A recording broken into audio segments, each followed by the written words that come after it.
Ready, tonight. Good protection. Lines it up for DJ Moore to the end zone. Touchdown! Take the shotgun snap. Late pressure fired. No reason. Ball is out. It's on the ground.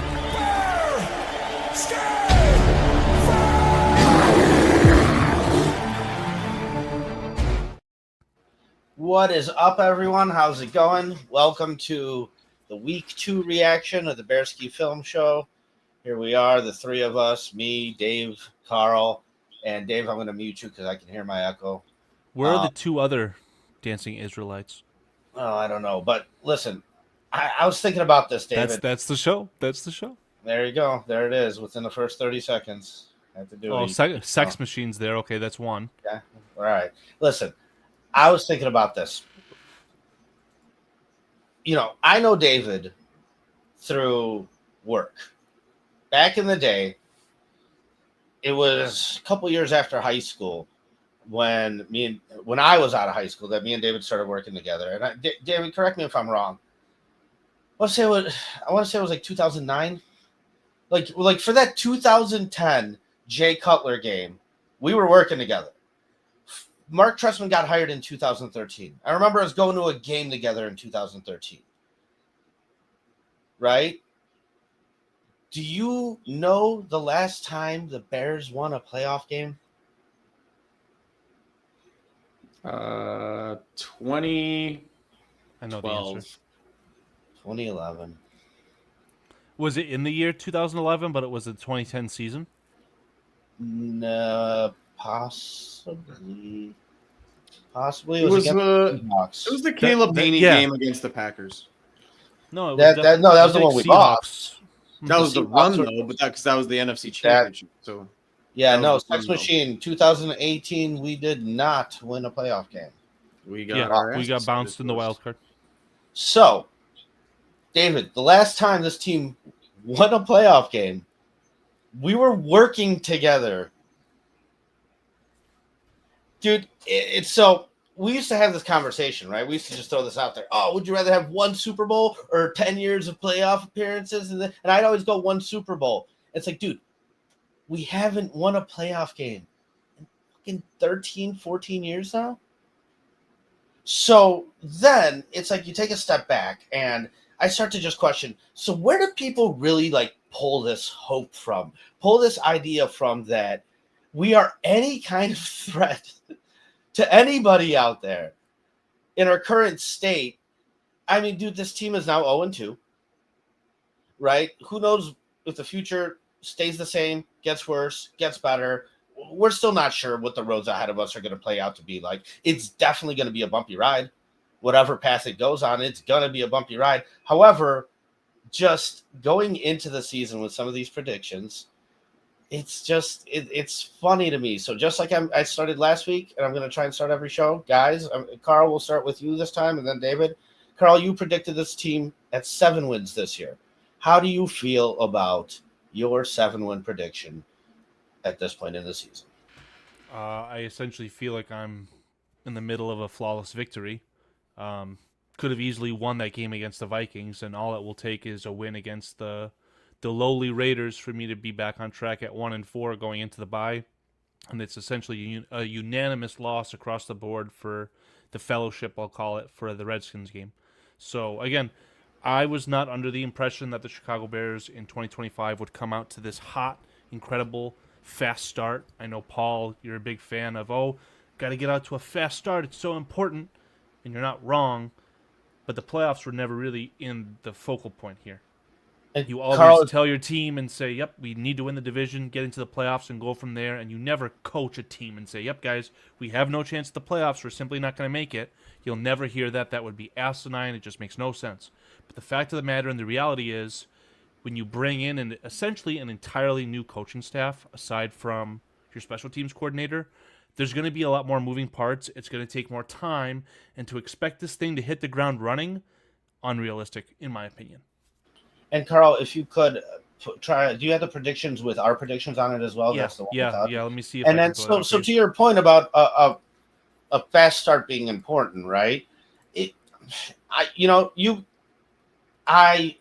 tend to be stubborn and consistent with my opinions, but I'm never beyond admitting I'm wrong or beyond listening to other people. Maybe I was a little bit overemphasizing that a little bit. Maybe you're right a little bit more than I am in that case, because just going through it, like, what does a fast start really get you? Well, I mean, at the end of the day, my true merits are more of, you really don't know until after 2-3 years, right? Like Matt Nagy was coach of the year.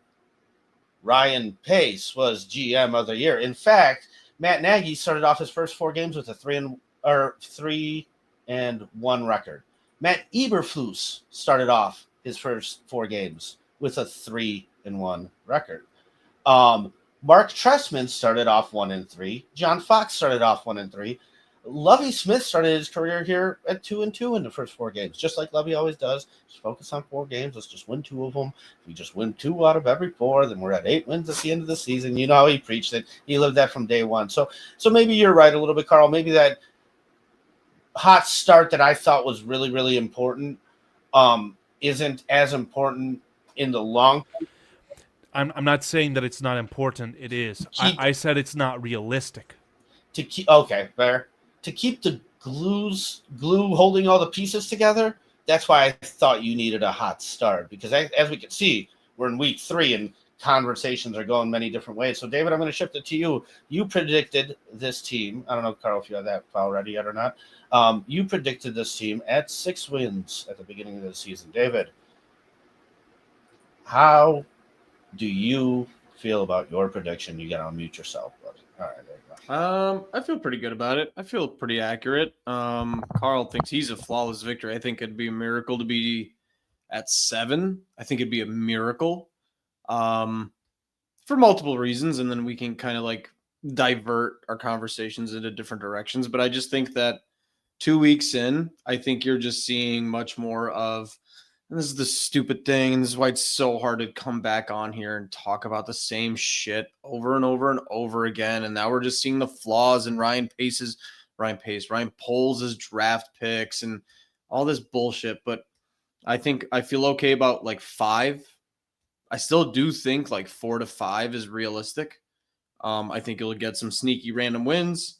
I do think that before this team makes any type of leap into whatever Carl's version of the future is, like the last 6 games or the last 8 games, I think wholesale changes will be made on this team.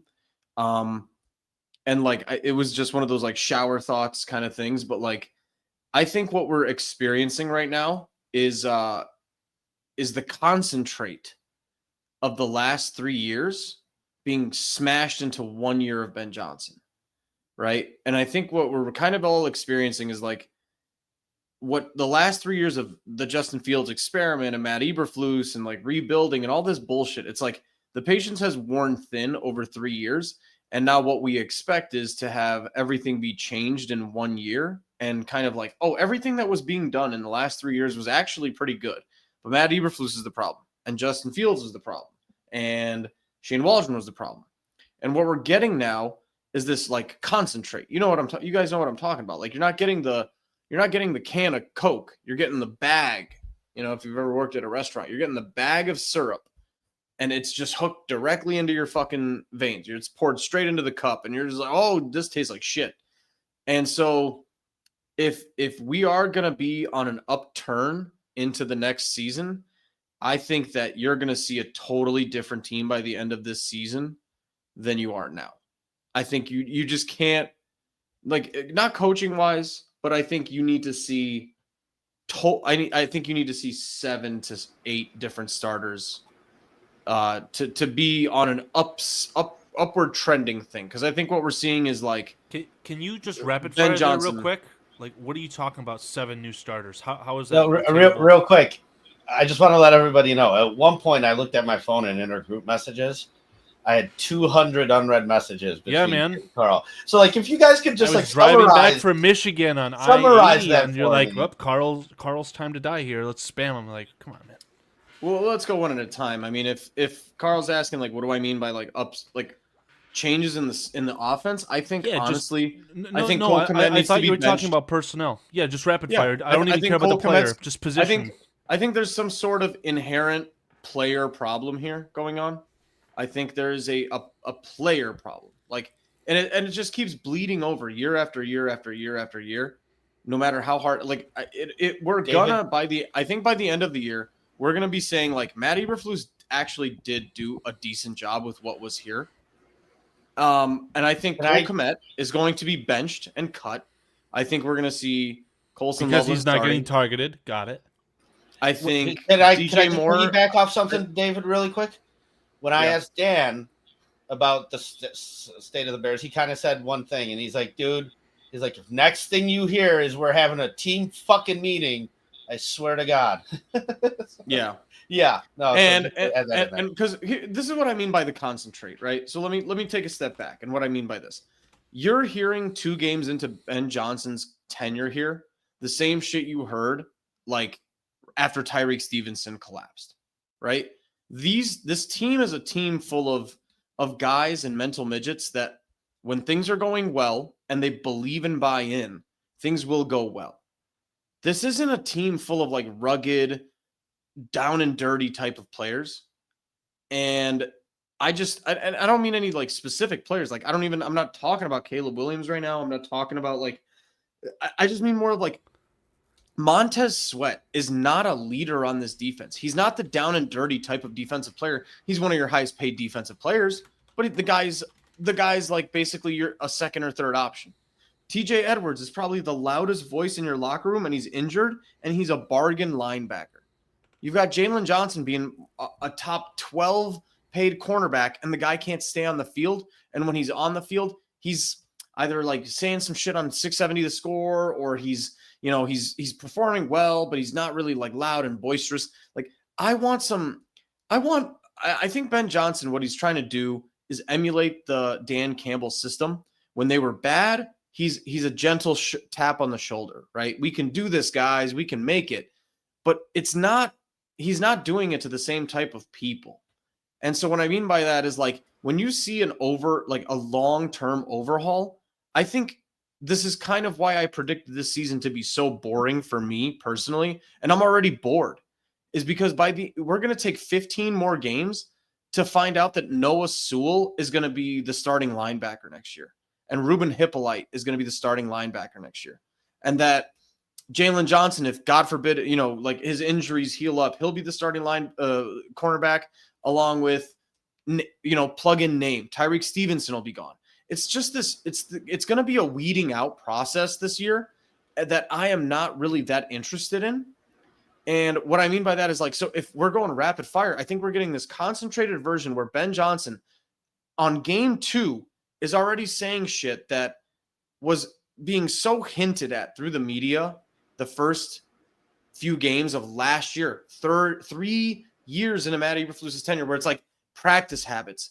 Guys just don't have a fire. Guys go into practice and they're coasting and going through the motions and this and that. And Ben Johnson is 2 games into it, and he either is using the same script as Matt Eberflus, or it's just real. It's a reality problem. David, if I could kind of just package that a little bit, and then Carl, I'll push it your way because I want your opinion. I was kind of thinking about this. So when you're talking about practice and things like that, one of the things that Ben Johnson said at his press conference was, I don't see us practicing like a championship caliber team practices yet. Those were words out of his mouth. And then it got me thinking, that's why I started off the show talking about the playoffs in 2011. Guys, when you look at this roster as a whole, who has won a playoff game? I mean, you have Joe Tooney, who you just got. Has Tremaine Edmonds won a playoff game on the Bills? I believe so. I would argue even just TJ like Edwards probably won a playoff game on the Eagles. Edwards Jonah Jackson probably won one with the Rams when they beat the Vikings last year. I'm not saying that that's like a reason. No. But it's just kind of like, why does that matter? Because how many games have the Chicago Bears current roster won on a playoff team together? That's what I would care about more. Additional detail to David's point of not having leaders and rugged players. But Carl, I'm gonna let you go with winning it. a playoff game doesn't make you a leader. it's an No, experience. I think what It's- David's hinting at, and I think we're trying to get to the point of, is that, we got to find tough players. I don't know if you guys heard this on the radio. I know I did, and I'm going to butcher it when I say this, but essentially, like, you can't make a soft player tough. You got to find tough players and then hope you can develop them from there. And if you get a Can't good turn player a whore that's into a also tough, housewife. sure, whatever you want to say, right? So That's- I think that's the sentiment here. And I mean, I think what David is trying to say is that there's going to be 7, 8, 9, 10 new starters in 2026, but how can you just replace Montez Sweat in 2025? You're not just going to bench him. So First of all, never said 10, never said Montez Sweat. well, you said 7. It's the same thing, right? A couple here, 7 and couple 10 there. is the same. Yeah, 7 to 10 new starters. I mean, that happens all the time. You At that have 7 new starters this week How? because Jalen Johnson's not playing, TJ Edwards is not playing, Grady Jarrett's not playing. What's the difference between week 1 then?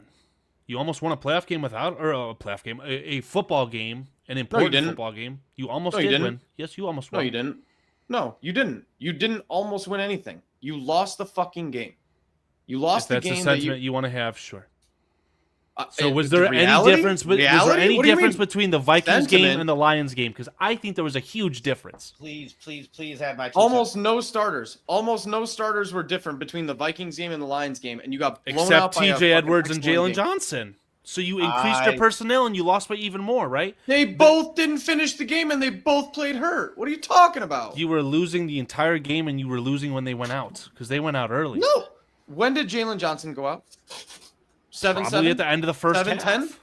7-7? 7 or 7 to 10? They got that undeserved touchdown. I'm pretty sure it ended being, what was it, 21-7 or 28-14?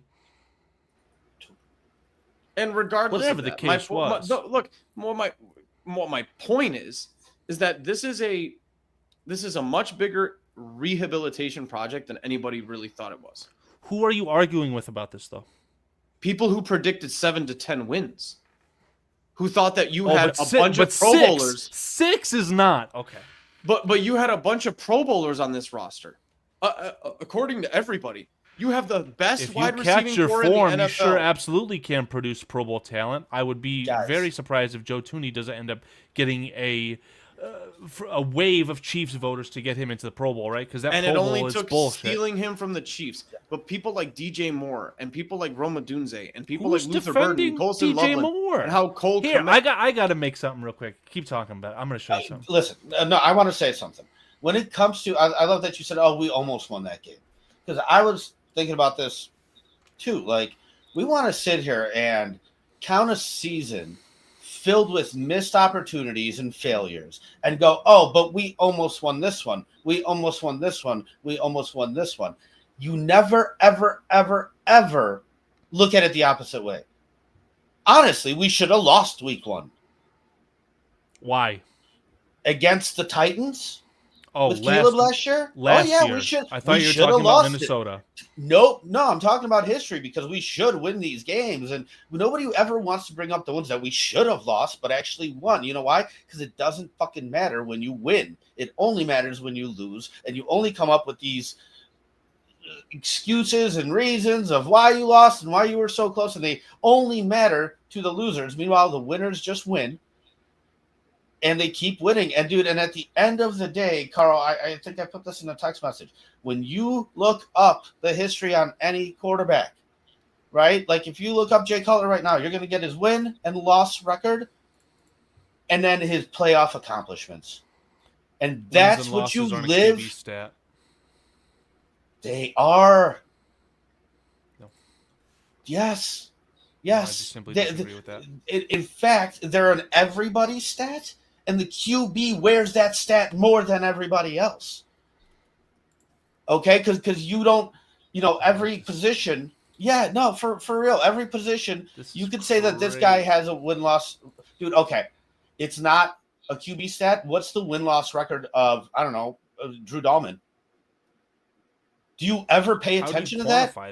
No, football you don't, is a because team no one sport. gives a damn, but they do give a damn for the guy that makes the most impact of any position of any sport. Like, it matters. And then what else matters is your playoff accomplishments.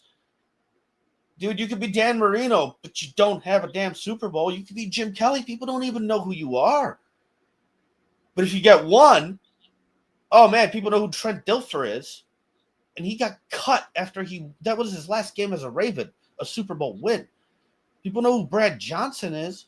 People know who Nick Foles is. Like, if you get one, that's enough. That's plenty. But your playoff accomplishments matter a ton. And that's why when I was talking about playoff experiences, to me that matters. It does matter because honestly, we were talking about this in the Justin Fields era where we're like, dude, we're trying to string 3 wins together in a regular season. Do you understand you have to do this against the very best team in the worst, shittiest weather to go all the way and win the fucking Super Bowl? Like, how close are you to even doing that or achieving that? And when you don't even have that on your resume, you're really fucking far away. You got half the guys never even been. So it's when David says it's a player problem, these are the reasons that backs that.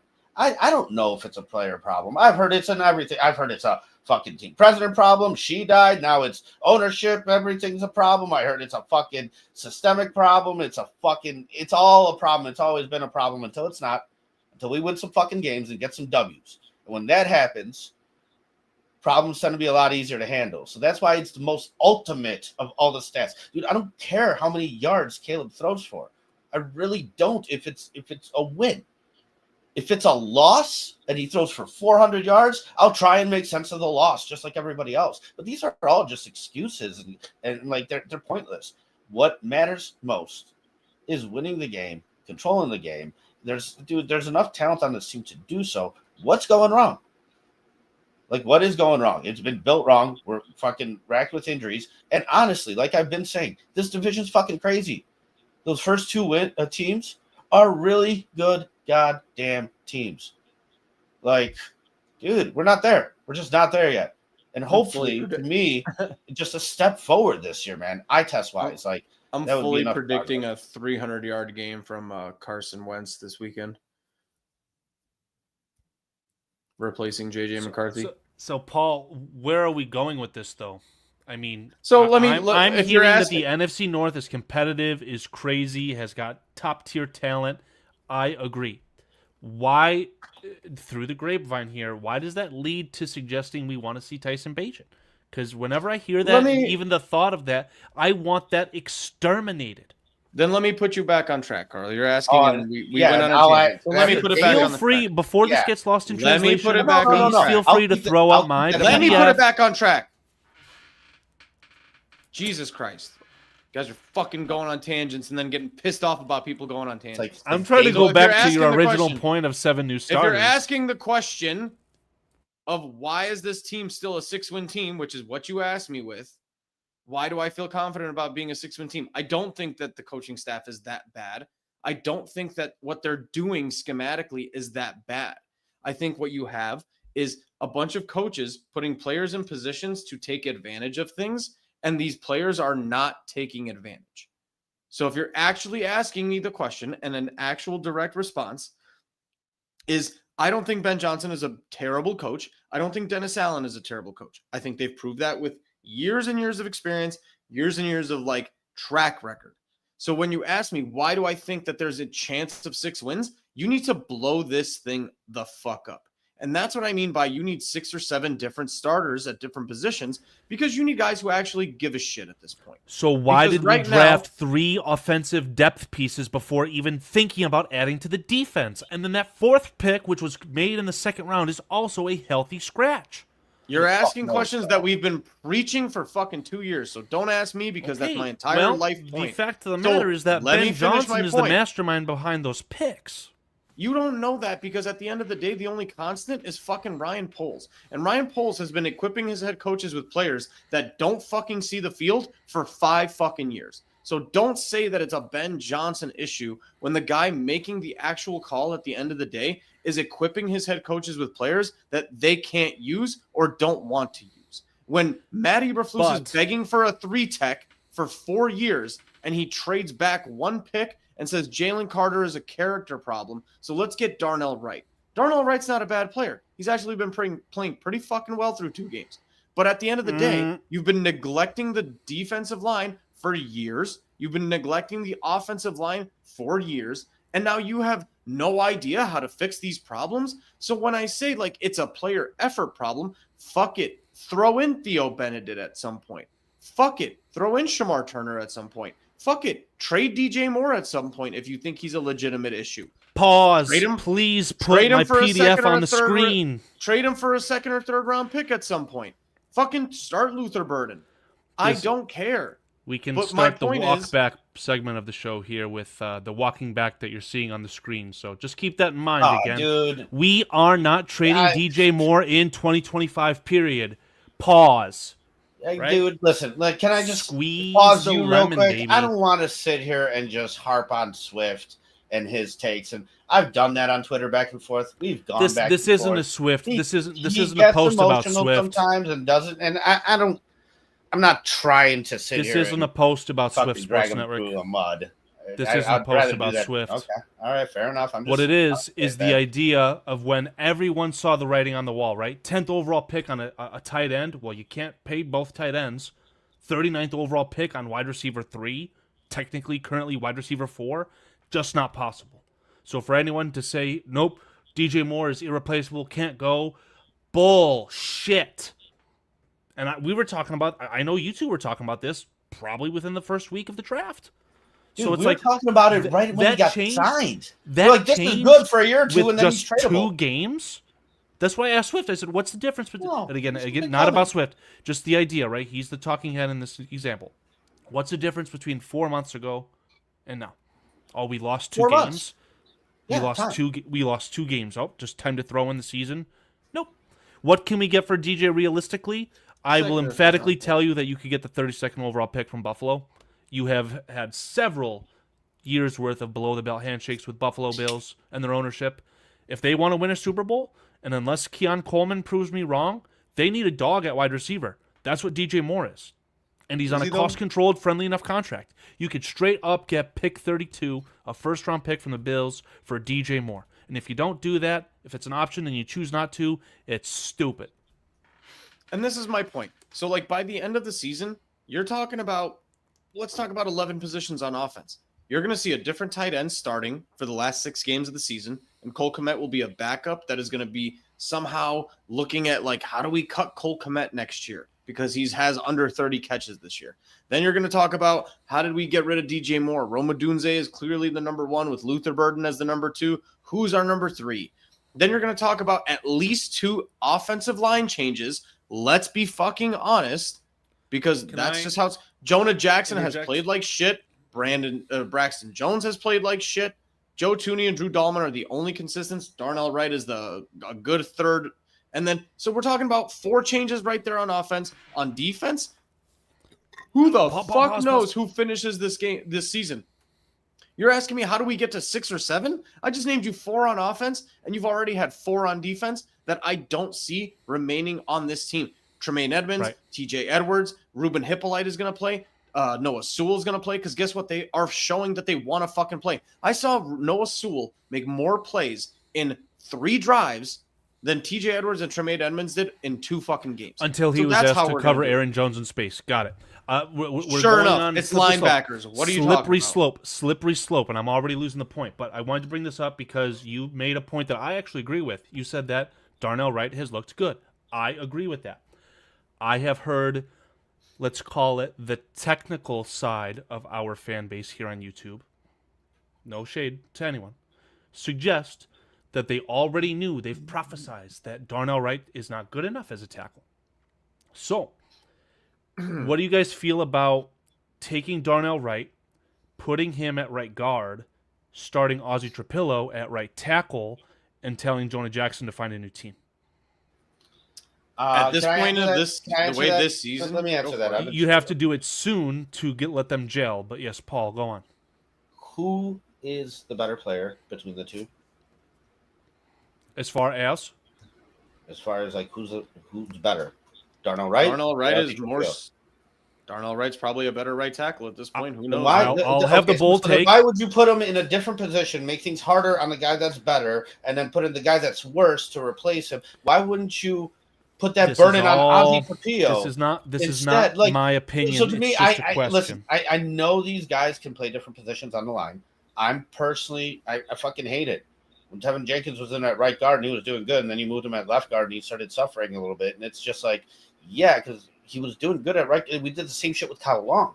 Like, Let dude, these just guys play at their some point when he shows you that he's capable at that position. Just, dude, it's the fucking Bill Belichick motto. Do your job. Okay, but you also need to put these guys in position to be able to just do their job and not sit there and fucking sling them around and do this and do that and then do You're At that point, making I the would say point for put- Ryan put Pohl saving his Trapillo- ass for Ozzy Trapillo. Put Trapillo That is in the where right that's- guard then. I Dude, don't know but if he's equipped to do that. Maybe he Dude, is. if Ozzy Trapillo goes in at right tackle and then you move your fucking 10th overall pick to right guard and then they both suck. Yeah, it's an and you ass- really fucked up. That's how you get a regime change. Yeah, I know. Dude, I'm so- just, so I I just wanted asked to the go question. back. That's not I wanted my to opinion. take a step back and answer your previous question where you mentioned how does Tyson Bagent fit into all this? Because, you know, and getting there I too. personally, yeah, I'm sorry, David. I'll shoot it your way, okay? I'll just set No, it up go for for you. it.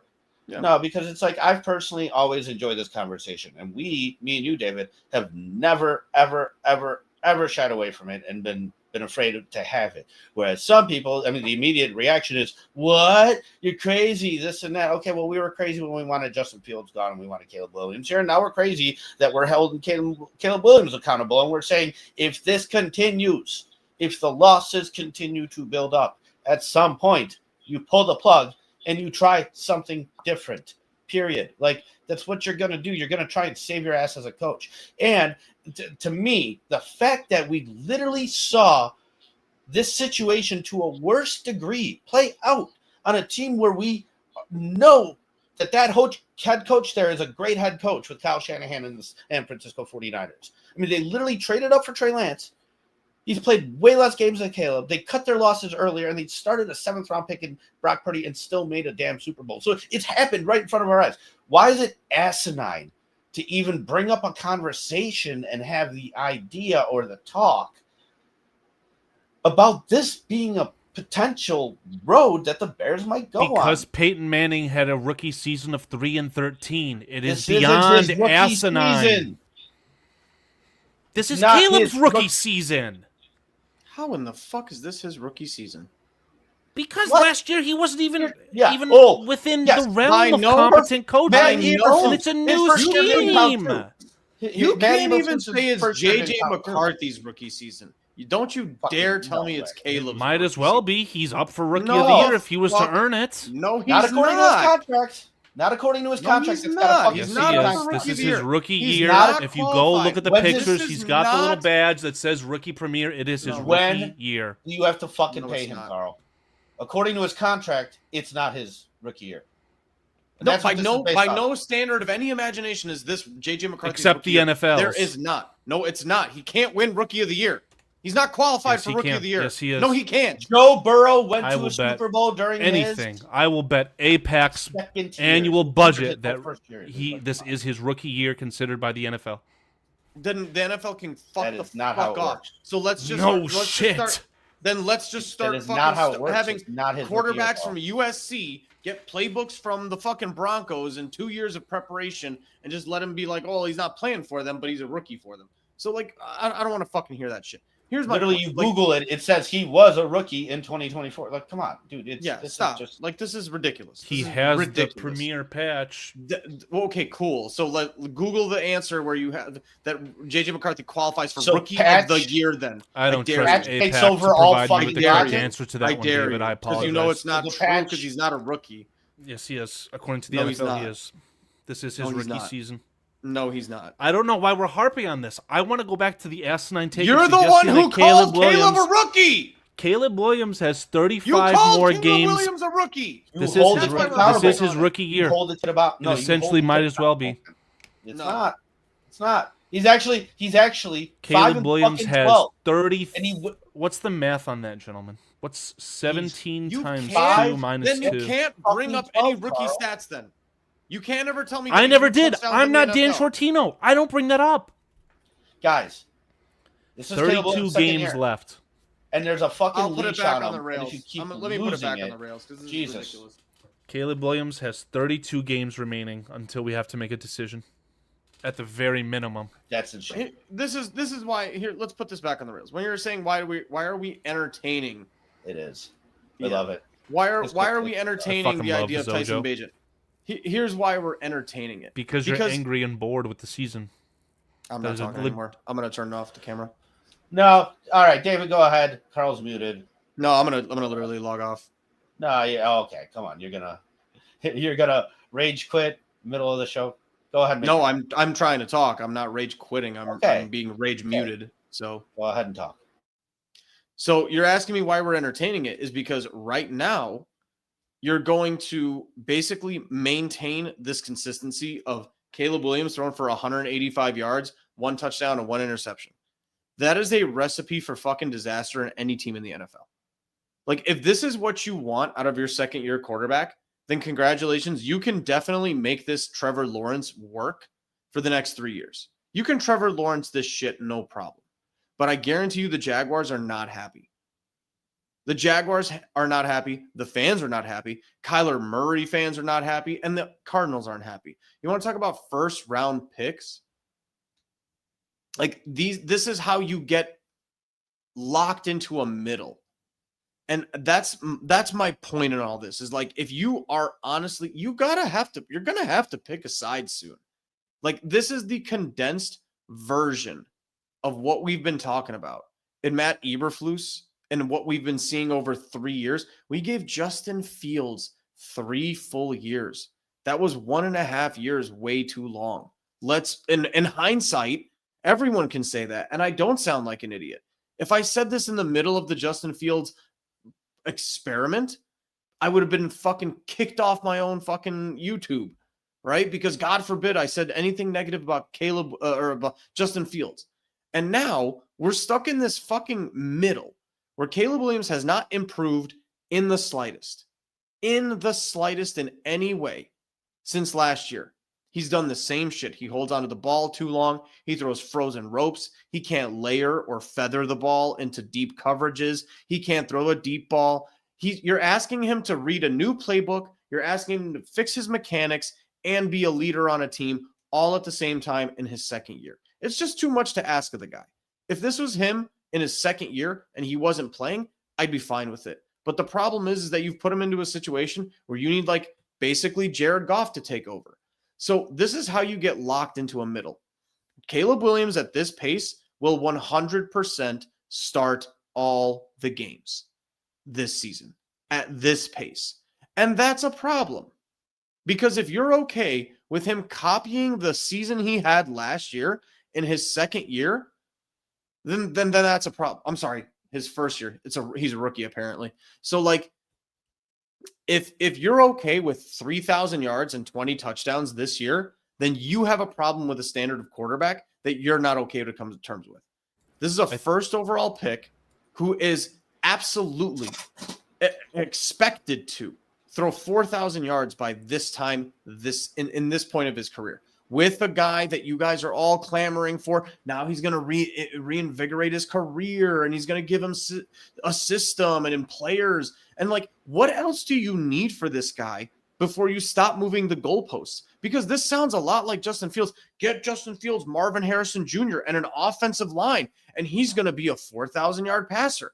You've given this guy an offensive line, 3 receivers that would probably be considered number 1 wide receiver on any other team. DJ Moore would be a wide receiver 1 on most teams.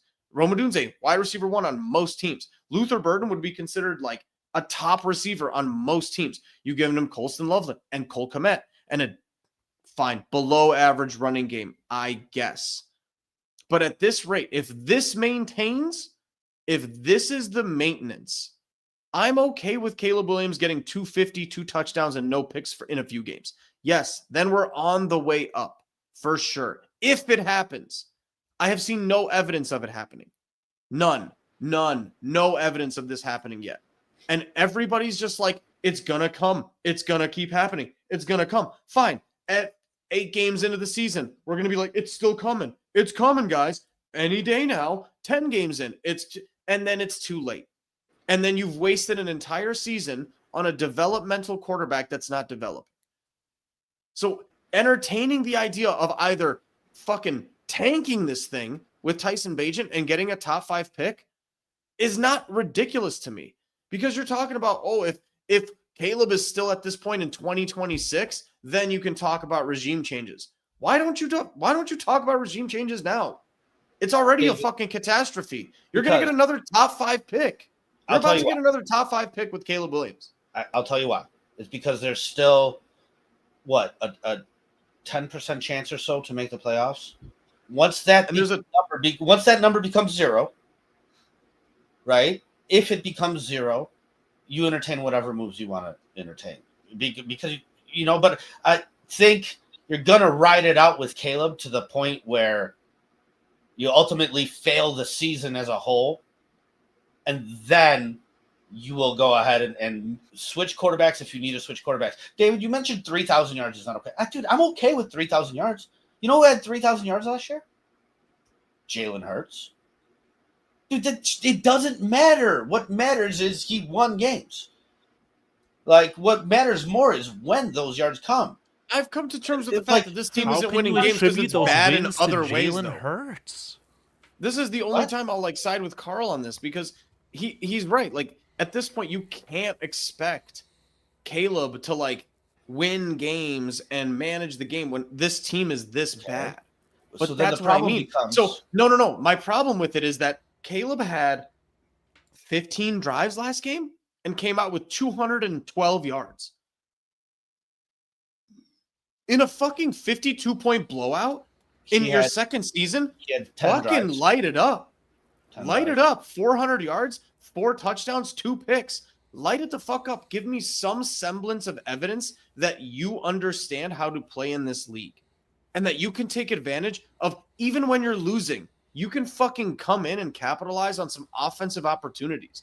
What, you need a perfect system and not to get sacked 5 times? 4 of those sacks are all on him last game. 4 of the 5 sacks were on him. He just fucking held on to the ball because he had no idea what to do with it. So, what more? How much more do we give this guy? I get it. He'll get 8 games. He'll probably get 10 or 12. Yeah. It's probably 4 games. Whatever the answer is if he's bad, he's going to get 4 to 6 games too many. It's just a poor take. I mean, Caleb Williams is not the only player learning a new system. There's 10 other starters, however many copious amounts of replacement level players they put in. Everyone's learning the new system. It's going to take time. For you to expect Caleb Williams to be divine and surpass the fact that we literally have the worst running game in the NFL, not sugarcoating that at all, right? Statistical analysis only through 2 games. Bears lead the league in yards before contact and are 31st or 32nd in EPA after contact. DeAndre Swift is a problem. He sucks. I thought the defense would be bad. I didn't realize that it would be this bad. I've gone on the record at this point saying Gervon Dexter wouldn't have been good enough even for the 2018 team, and he's your leading man. Grady Jarrett can't stay healthy after you paid him all that money. I mean, this defense sucks. And yes, we can bring up Brad Johnson this and Trent Dilfer that. What's consistent with those guys? Legendary defenses. The Bears have the exact polar opposite. So what are we talking about here? So stats don't matter for a quarterback. We just want the wins, but the wins are a quarterback-only stat? That's asinine. I cannot comprehend this. Not quarterback only. The quarterback wears them the most out of anybody. Sure, and that's probably not debatable in the slightest. But you're giving me Carl, what you have then is a problem because, like you said, this defense is asinine. But before the season, we said this defense was going to be 25th, 26th. This is no surprise to anybody. You've poured resources into the offense. So why is our coaching staff not able to siphon the talent out of it? The reason you expect Caleb to be divine is because he's a first overall pick. Okay? And then learning a brand new system under a rookie head coach. It's going to take time. How much time did it take for Bo Nix? Like, dude, Bo it's an Nix eye has test not thing too. Looked good this year. Justin Herbert hasn't won shit, but I know he's a good quarterback. Jaden Daniels has not looked good this year, and it's very plausible that we have literally already, today is September 17th, 2025, we may have already seen the peak of Jaden Daniels' career. They figured it out. The issue on Kingsbury, hey, Kingsbury's offense gets figured out in the second half of the season. No, it's the first half of year 2. Jaden Daniels looks bad. So what are we doing here? Just give it some time. So because a guy has had success like and took a step back, we see the peak. But Caleb Williams, dude, they're the same time frame. So have we seen Caleb Williams peak? No, we reset the time frame, and he started behind because he had incompetent coaching that didn't watch film with him. According to Taylor Hole, what is that opinion worth? I don't know.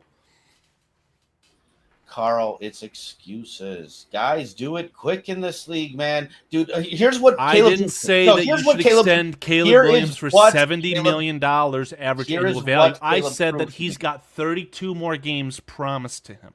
Caleb from 3,000 years ago.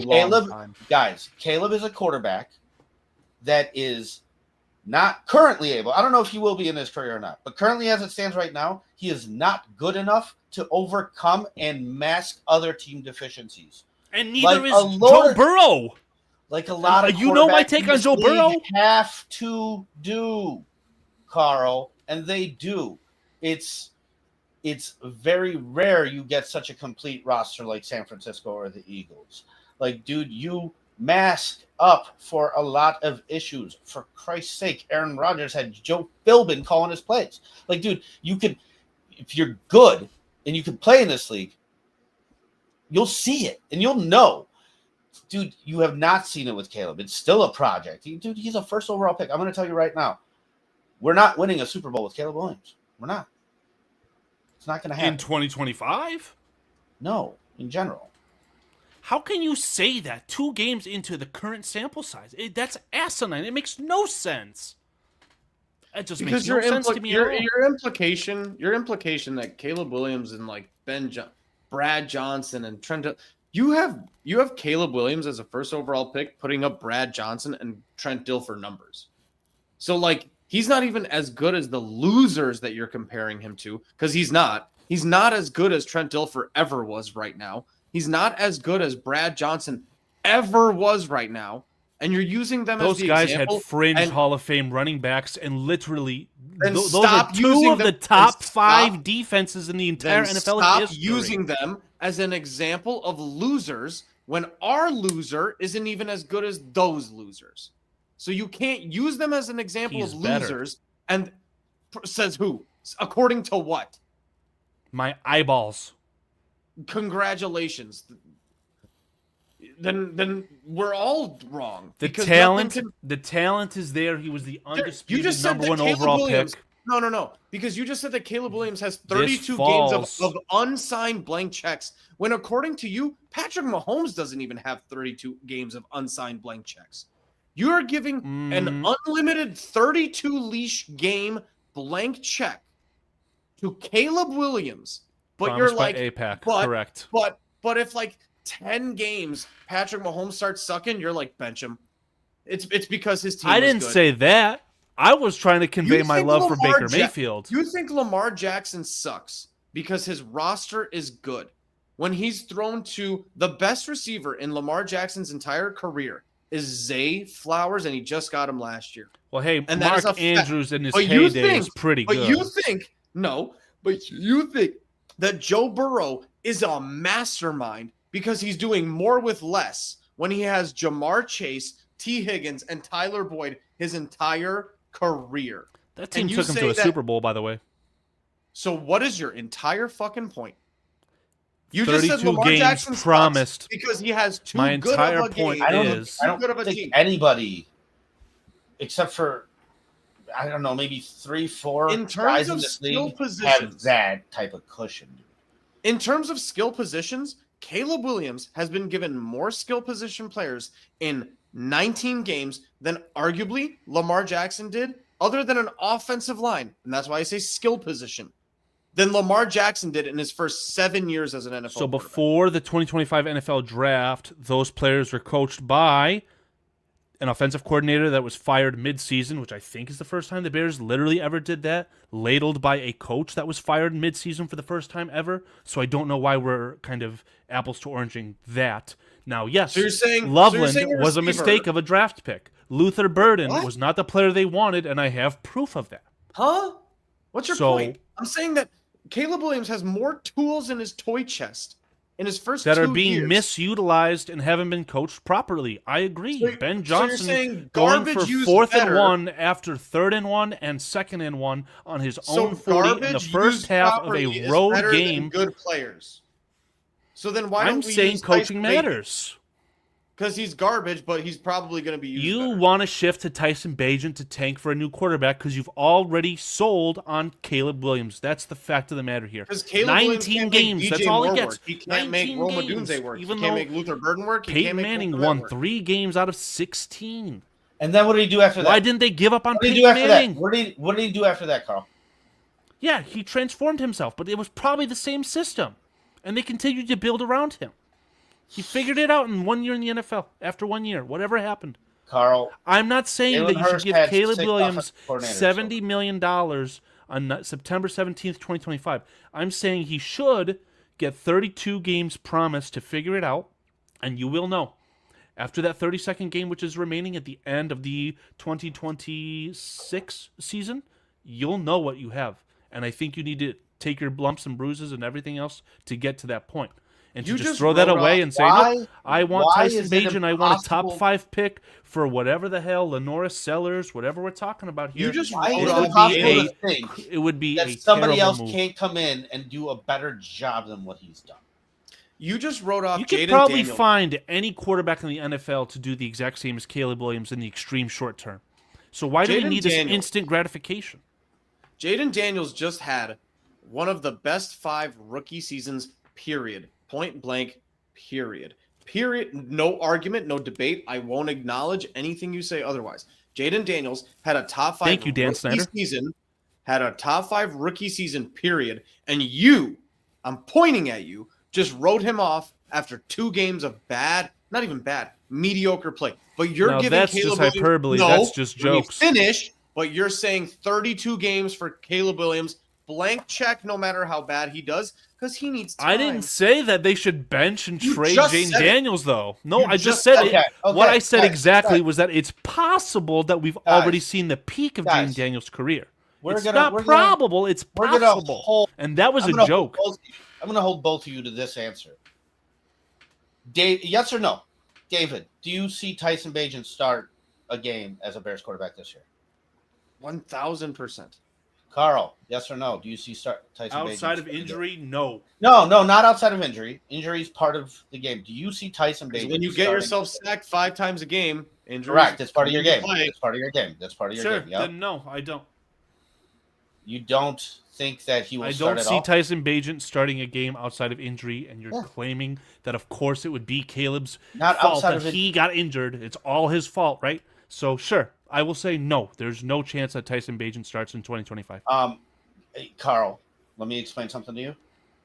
When these guys have no choice because they're not athletic and they can't run away from the pressure, Like and they Tyson have to Bagent. just like Tom Brady, for example, when he's got no choice but to sit there and take the pain, he will throw that damn ball at the ground instead of taking the pain, right? And his longevity in the league was what he was here for quite some time.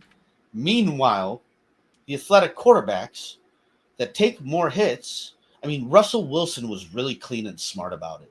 He's probably like the only one I can think of that really limited himself. But even a guy like Ben Roethlisberger, who's more mobile and big and can handle it, is still dealing with injuries. A guy like Josh Allen, like, dude, these things catch up. Your play style matters. It does matter when it comes to your relative health and your health in this league. And so it's not his fault that he's hurt, but the way you play, the pointless hits. Like, dude, when I saw Carson Wentz in his second game, he had a chance to run out of bounds, but he popped back inside and took a lick from Urlacher to get another 2-3 yards. I go, kid, you're not going to survive. He didn't. His whole career has been injured left and right because this league is fucking tough, man. So, like, And now he's backing up J.J. McCarthy. listen, if Ben Johnson is a good coach and he has a good scheme, I'm sure he expects it to be executed to a high degree in order for it to work. And if you're going to sit there and not execute the scheme, and then the result at the end of the day is losses, you're going to be pissed off as a coach. Dude, I remember stories of Brett Favre saying, yeah, I threw a fucking play, caught for a touchdown. I go back to the sideline, Holmgren's shooting me out. The fuck, Brad? What'd you throw that ball for? Coach, we got a touchdown. It doesn't matter. It's not the fucking play, Brad. And that's why you wind up with a career with just as many interceptions as you do touchdowns. Because can I be also crystal clear? If Tyson Bagent wasn't on this team and Case Keenum was the only backup, I would argue that by 8 games, I think it's beneficial for Caleb to be benched for Case Keenum too. If he's doing the same shit. If he's doing the same shit for 8 straight games, if he's getting sacked 4 to 5 times a game, this is what I said in the preseason. I was laughed off screen. If Caleb Williams is getting himself into 4 to 5 sacks a game and throwing 1 touchdown and 1 pick, then let Caleb Williams, if you really, truly want Caleb Williams to be your quarterback of the future, then let him sit for fucking 8 games at the end of this waste of a year. Unless let him work on his mechanics, let him study the fucking playbook with no stress, no pressure. He doesn't have to go out in press conferences today and talk about how Ben Johnson is coaching him up on how to be a good leader at practice. That's what, if anybody didn't see this today. Unless you start playing like you did against the Jaguars and against Carolina, and you keep playing not my point. Like you still have time. If this continues, I'm not even setting the bar high. I said 250, 2 touchdowns, and no picks for like 2 games. Give me 2 of those. Fucking Jake Browning did that shit on accident. No, see, and I need 3-4 touchdown performances soon. Like my standards aren't even fucking high, and I'm being like laughed at. I said 250, 2 touchdowns, no picks. Give me 2 of those in the next 6 games. 2 of them, and I'm fine for the rest of the season. Give me 500 yards, 4 touchdowns, no picks in 2 games, and go ahead. Blank slate. You get the rest of the season. But we're already hearing the excuses. But what if they lose both of those games? What if they lose both of those games? Then you have a shitty team and a shitty quarterback. You have a shitty team, but your quarterback is at least doing well. Last game, I thought the stats didn't matter and only the wins matter. It's a little bit topsy-turvy here. No, you're being an asshole. We're in the vicious circle. No, sorry, we're in the slippery slope. No, you're being an asshole because you lost by 52 points and your quarterback got sacked 5 times and threw 2 picks. In a game that you should at least be competitive in. At least have your offense start to kind of show signs. When you neglect your running game and you go into the season and the game plan is very obvious, right? Bears don't have a running game. Let's hone in on the pass. Those sacks are still Caleb Williams' fault? I think you need to provide me with technical analysis to prove me wrong here because I just don't see it. No. Then let me finish, Paulie. No, Paulie. Then how are you going to say that you almost beat the Vikings when Nahshon Wright scored more points than fucking Caleb Williams? So what are you fucking talking about? You were one missed field goal by Cairo Santos away from going to overtime. No, Nahshon Wright tied Caleb Williams in touchdowns that game. So what are you talking about when you're talking about Caleb Williams' performances and how you at first he scored more, now he tied. No, but we need the offense to fucking keep up. Because neither of them kicked extra points, Carl. We're depending Do you know how kickers work? To lead the fucking team. They're coming up flat. Real flat. An offense led by? Talking about how Caleb almost beat the Vikings. Caleb Johnson almost beat the Vikings, but Nahshon Wright I love how you just choose who to blame and who's responsible. Have I been shifting blame? Yes, my blame shifting has been consistent. No, it has not. Didn't you want Ben Johnson? Pause. No! Pause. Not at all. Unbelievable. Unbelievable picking and choosing. Unbelievable. Yes. Unbelievable picking and choosing. It's like the past doesn't exist. No, it's his rookie year. Didn't you know that? He's a rookie. Ben 2025 is emphatically Caleb Williams' rookie season in Ben Johnson's scheme. Dude, Emphatically I heard this undeniable. Shit with Eberflus. He got 3 wins, Carl. Everybody was like, "Oh, but it's a rebuild. That year doesn't count. It's not his fault. He got 3. It's a rebuild fucking roster." Meanwhile, Sean Payton goes and fucking takes the worst team in the league last year with the Broncos.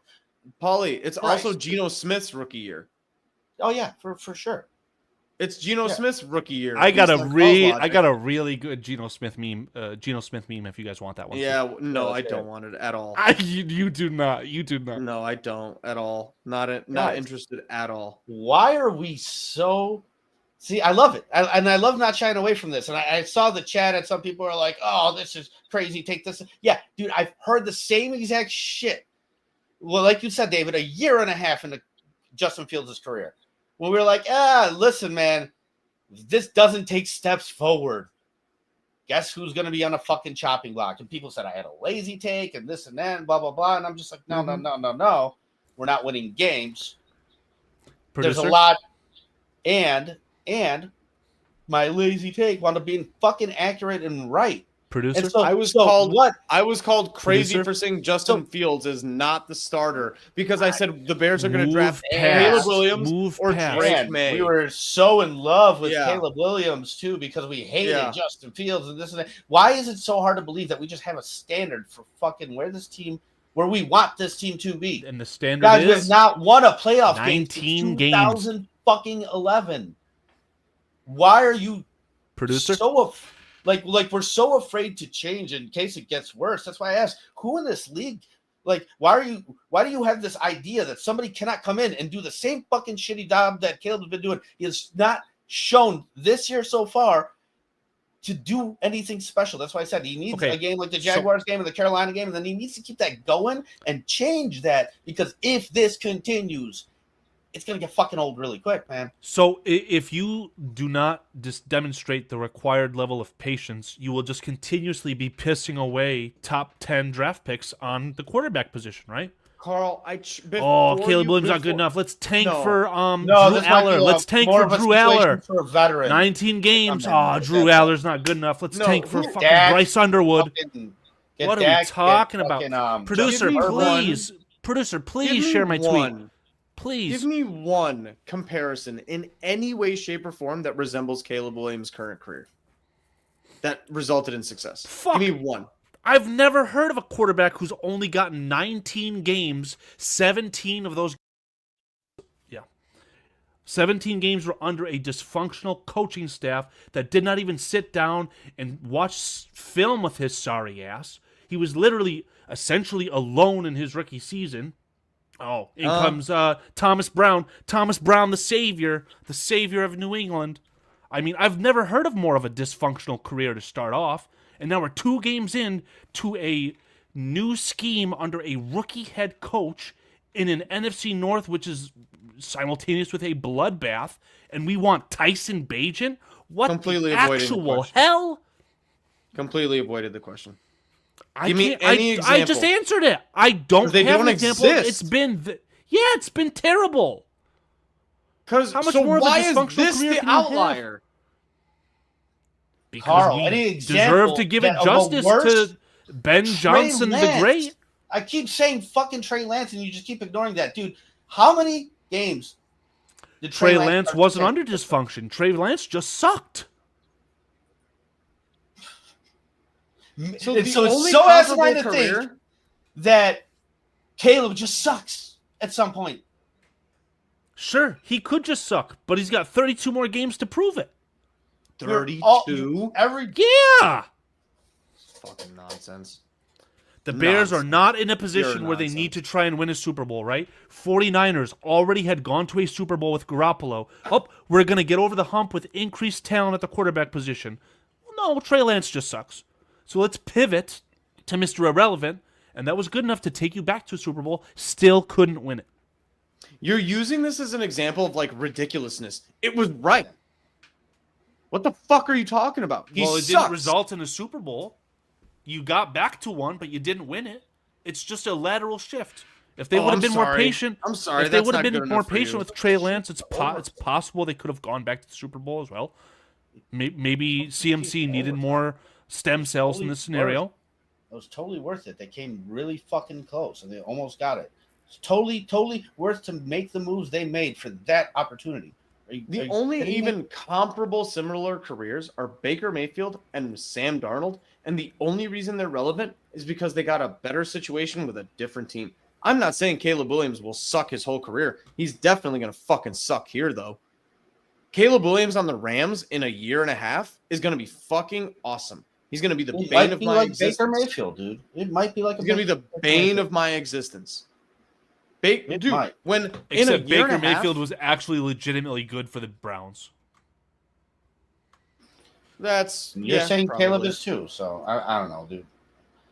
Caleb has not shown the levels of a Baker Mayfield on the Cleveland Browns just yet. He hasn't taken us to the playoffs. He's not even there yet. But all that to say, it's too early to just write him off 2 games into this new regime. Bengals' entire franchise history.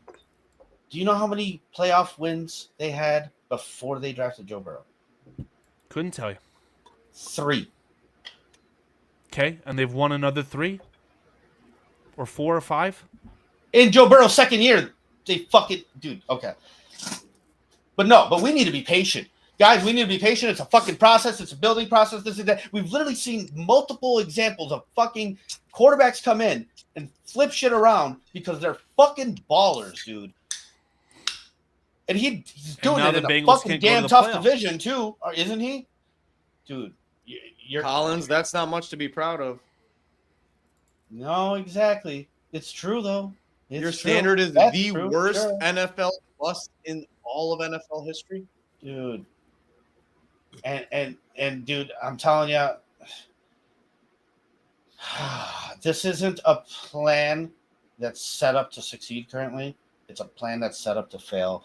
And it sucks to me. My concern with Ben Johnson is more like, dude, you cherry picked this fucking situation. Like you wanted this, and now 2 weeks in, we're saying square peg round hole, this and that. Yeah, dude, the system and the quarterback seem to not fit. Can it get better? Sure. It needs to get better if we want Caleb here to stick around. And dude, and by the end of year 3, like the only way Caleb gets that leash, Carl, is if he starts fucking winning some of these games. You don't get 32 losses in a row. Can I shrink this down? Like, dude, at some point, and I think that number's like 4 more losses, 5 more losses. You lose. We're already an hour into yelling at each other, so I want to shrink this down. I'm having actually a good time because this is fine. But Russell Wilson just had 450 yards against the Cowboys on a new team, right? Russell Wilson, the trash bag that he is, which we can all acknowledge he's been absolute garbage in the last 5 years, had 450 yards against the Cowboys. Carl, I want to micro this, not macro this, into your nebulous fucking move the goalposts. Caleb Williams will always be fine, and he always has an unlimited leash. Yeah, this is your new logo. You get to move the goalposts wherever the fuck you want. What is the crack pipe away? It's not the crack pipe. What is an unacceptable game to you for Caleb Williams next week? Triple turnover. 3 turnovers, so only one more than ratio. Even if he throws 2 touchdowns or combines for 2 touchdowns, he'd have to have 6 turnovers for it to be unacceptable. So 0 touchdowns, 3 interceptions is unacceptable. Absolutely. Sacks don't factor in, yards don't factor in, nothing else factors in. Only interceptions. When Braxton Jones is sitting there and Ozzie Trapillo, the king 56 overall pick, is a healthy scratch again, no, it's not Caleb's fault. What if the balls are all tipped? He can't because he's too short. His own interceptions. He can't catch his own interceptions, Carl. What? Because he's too short. What are you saying? He can't block for himself. What if they're tipped balls? What if his receivers? What's the context? What is his receivers? What is it? Because you're moving the goalpost. So I watched Odunze drop 3 passes in Detroit for the record. I mean, I don't understand what we're trying to say. So if he has 3 interceptions and no touchdowns, and 3 receivers tipped a ball into a DB, it's still unacceptable to you? I would say that it is because kind of the first or maybe the second one you could get away. It's just that I would consider that unacceptable. You asked me to give you a micro answer. So no yardage prediction. So he could have 500 yards, 0 touchdowns, 3 interceptions, unacceptable. I mean, you're being incredibly vague. In that scenario, if combining that with touchdown somehow, then sure, you can bend it however way you want. I'm asking. So I don't because understand the want you to be argument here. Because I want you to be semi-specific. Because everything that you say is okay for Caleb Williams is okay for him, not okay for the rest of the team to suck, and it's always nebulous. I want something at least hinting towards specific, towards not being acceptable in Caleb Williams' 20th start in the NFL. I want something even resembling close to specific from you for, Can I give for you a specific? one game. A fucking loss. See, I mean, that's the microcosm in itself here, right on BEARSKIFILM. Dave, No, dude, Carl, the stats win. Ollie, the this stats is matter. your fault. You triggered him. I did. No, I know. I'm this sorry. is Yeah, really yeah. confusing. Because his brain was short-circuiting for a second, and then he was This like, is escape crazy. plan. Ollie said loss. Yeah. And then he took it and ran with it. You needed to shut the fuck up and let Okay, him I'm get sorry. himself You're into right. his mental pretzel. You're right. No, go ahead, Because he was Carl. in a Answer the mental question. pretzel, and then you Answer said the a question. I word. gave Not my react. answer.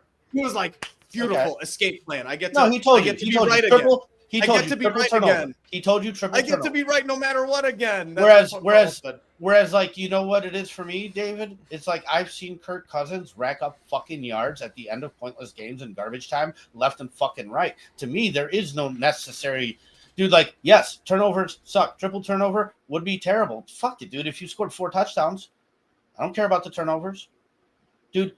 Ultimately, you need to find fucking ways to win, man. I'm sorry. This is crazy. down. I'm even JoJo, like, he could throw for less than 100 and still win. And fucking then why are we fucking doing this experiment? Give me Brian Hoyer. Give me fucking Brian Hoyer. This is why it's not unacceptable to talk about Tyson Bagent, David. Because give me my mom to throw for 100 yards. And if as long as we win the game thanks to defense, it's all good. It's nonsense. It's fucking nonsense from a first overall pick in his 20th start in the NFL against a team that just let Russell Wilson throw for 450 yards and we're favored at home. This is nonsensical conversation for people who just have no standard and move the goalposts no matter what based on feelings. It is unacceptable for the first overall pick with this many weapons and a brand new wonderkind offensive coordinator, the cream of the crop. He was the apple of everyone's eye. And he got a new tight end and a new receiver. And he got a new offensive line this year. And it's like, let him throw for 100 yards as long as we win. Who gives a fuck? I give a fuck. You know then why, get the fuck rid of him if he throws for 100 yards and you win. We all knew Rex was the problem. We all knew why we were isn't Ben Johnson able to take advantage of that talent? Rex. He probably can with a different quarterback. He might. That I disagree with. So no, just my point, only Caleb gets to do whatever the fuck he wants. He's the only one that can my possibly unacceptable line is if he throws for 150, it's gonna be shit. and 1 touchdown again, it's unacceptable. It's unacceptable. He needs to break a 2 and a 2. That's my standard. It is one of the worst passing defenses and pass rushes in the NFL. If this fucking loser can't break 200 yards and 2 touchdowns, then it's unacceptable. Like, we talked about leashes then and Ben shit. Johnson better establish the run for the first time in 2-3 games. How many fucking running yards did Russell Wilson have from Cam Scatteraboo and Tyrone Tracy Jr.? Cam Scatteraboo had a good game. Did he? Give me the stats. Couldn't tell you. I just know he had a good game. Yeah, so nebulous and whatever. He did good. He did good because he did good. Because I said he did good, and it's good. Correct. I'll give you the exact stats. I think we're wrapping up here shortly, guys. No. We don't get to walk. We're not walking out on that. APAC is done when APAC says it's done, baby. Like, I'm Hold on. The entire Giants rushing attack was responsible for 61. Fuck you. 61 yards on What about rushing. the threat And Russell of the Wilson. run? What about? What was the What EPA? About? What about? What was What the if running Caleb Williams was EPA? good? Because I can tell you what the EPA for the Chicago Bears is. Russell Wilson was It's the highest 31st. average per carry, 7.7. Russell Wilson had 7.5 yards per carry. In the Okay. same game, he had 450 yards. They had 61 yards of rushing offense, but they had a great running game that day when they had 450 yards that day. So it doesn't matter if Caleb. So no, Russell Caleb needs a Wilson, by the running way, game. was a fringe Hall of Famer before he was sent to one of the worst organizations in the NFL, aka the Broncos at the time. Then he almost got Mike Tomlin fired by the Steelers. There's a little bit of context you're missing. All that to say, and by the way, I don't know if you've ever heard of this guy. This one guy, I think his name is Malik Neighbors, arguably already top 10 NFL wide receiver. The guy Roma Odunze is not. Roma Odunze. Yep. And I begged God every night. I said, why did you not give me Malik Neighbors over Roma Odunze? I do. But the point here is that there's some talent there. There's some talent there. You can't just dismiss that. Oh, the Cowboys suck. There's a little bit of talent there. And we're gonna figure that out. We might lose to the Giants. That's what you just said, that if Malik Neighbors was on the Bears, Caleb would be a stud. That's We're be a Malik lot Neighbors- better we're than Malik Roma Neighbors Odunze. That's away. for sure. We're Malik sure Neighbors would be. away from Caleb throwing for 450 yards. That's the show, If guys. you could make that happen and we had could try and Malik figure that out, Neighbors, that would be sick. Caleb would be. Who's the asshole for the Giants? Joe Philbin? I don't even know who that is. Can you call him? Hey man, Tixies backsies? What? Like, if you could figure that out, that would be awesome. What are you talking about? Just a straight up swap. Roma Odunze for Malik Neighbors. Just call the Giants GM. Just bench him, right? Three game sample size, right? And then we could try it with Bajit. Why do you keep fucking ignoring the first year? What do you mean 3-game sample size? What are we? No, As it's if I just didn't jokes. watch It's just jokes. 10 It's just fucking jokes. losses in a row, Carl, last year. Whole different scheme, by the way. Whole different system, by the way. But Yeah. he almost came Whole- back like 4 of them. But fucking different sport. They weren't even playing football. Actually, that might have been the best take from today's episode. The 2024 Chicago Bears were playing a different sport. I think that's the best point of view. They might end up today. with more wins than this fucking team. What are you talking about? Very possible, and I blame that on Ben Johnson. I don't know who you're going to And- blame and- on. That's the game of the day. Let's I've start got a fucking the pinwheel. I've got You know the what you blame proof it on? pudding. You know what the you new blame it on? thing. No, you know what blame we it should on- do? You blame it on the pieces that have stayed around, Blame it on which the is why Caleb's next, alcohol. and Ryan Poles is going to be after that. Because you get rid of the things that have been here through the fucking dysfunction, because those are dysfunctional. Ben Johnson, Carl, you keep saying 2 games in for Caleb Williams. No, it's 2 games in for Ben Johnson. You're like writing him off. Oh, I'm Even not though writing he's him the off. one I'm that's just got a saying, fucking cushion to prove himself. There's a lot to of anger surrounding Like- the Chicago Bears, right? We've given up 80 points in 2 games.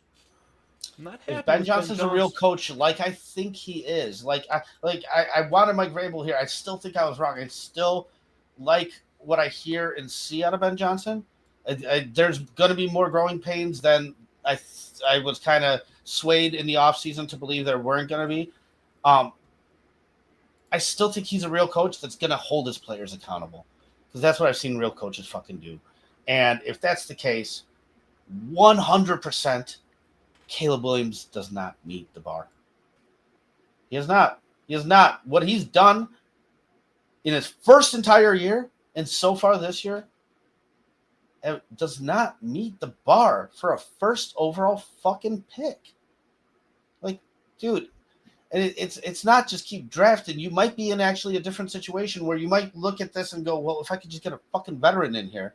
Dude, they took Jared Goff and work with him. Like, if you could just get a guy in here to just play clean. Jared Goff is 0-6 to start his Lions career. Yeah, thanks for interrupting. No shit, Carl. That's what I'm talking about. He went to a Super Bowl before that, by the way, and then was fucking traded. Something that we would never have the balls to do. Because Christ, if he makes the Super Bowl, then there's definitely no fucking dude. I don't think Jared Goff got 32 games after losing the Super Bowl. Did he? He might have. Right, because he had like 64 games before that. He was traded on his 5th-year option, I'm pretty sure. No, his first year didn't count because of excuse. Well, yeah, he had a real head coach under Mr. Oh my God, no, but Ben Johnson. No, that's not the Epstein Carl. meme. This is not the Epstein meme. Guys. I wasn't going to do it. Why does Caleb not suck? I wasn't. Because he has no running game. Guys, Wait, that's what we're going with. Wait, we're gonna wait, lose week 3. Hold on, wait. No running game. I love Wait, this. Game to do this weekly. No, Hold on. that didn't work. What's it gonna That be? didn't work. No Why running does he game and suck what now? else? No run. What else? Oh. Wait. Actually, he's been good the whole time. Sorry, guys. No. But that's why we lose, right? Because Wait, if that didn't work, hold on. Wait, that didn't work. Maybe. Oh, again. Nope. No. Just kidding. It was the running game again. The wheel says This is he's just good. Carl. Actually, he's been good the whole Producer, time. producer, Thank it's you the wrong guys graphic. so Producer, much for producer, that's no, the no, wrong no, that's- graphic. Thank you guys That's for the watching. wrong Kyl's graphic. Brain. Week No, 3. That's we're the not no. leaving the game prediction. That's wheel the is wrong. God. That's the wrong graphic. Caleb is a Wait. rookie, everybody. That's right. Rookie season. Oh, that's the In the Ben Johnson reason scheme, he it's undeniable. sucks. Good night, everybody.